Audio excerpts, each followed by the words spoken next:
184 km/h et 220 000 foyers privés d'électricité. C'est le triste record que vient de battre la tempête Klaus près de Bachas dans les Pyrénées-Orientales. Un pylône de plusieurs tonnes plié en deux, un autre ouvrier sur sa hauteur témoigne de la force de la tempête. Les ingénieurs du réseau de transport d'électricité, RTE, constatent les dégâts et planifient les réparations. Le pylône qui est couché, on va monter un mât qui nous permettra de dériver les conducteurs et de remettre en circulation l'électricité, au moins sur une des deux lignes qui sont atteintes.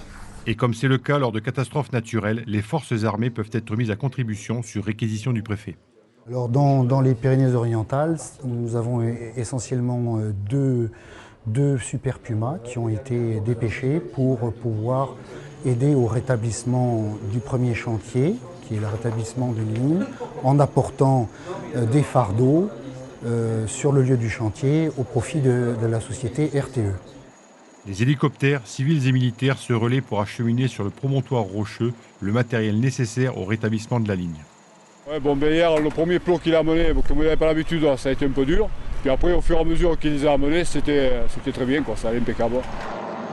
Mais le travail déjà difficile est souvent interrompu.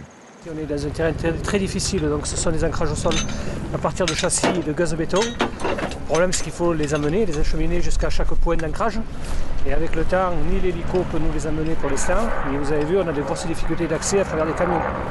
Malgré cela, les ingénieurs du RTE sont confiants. Et la centaine d'hommes déployés sur le site aura totalement rétabli l'électricité en moins d'une semaine.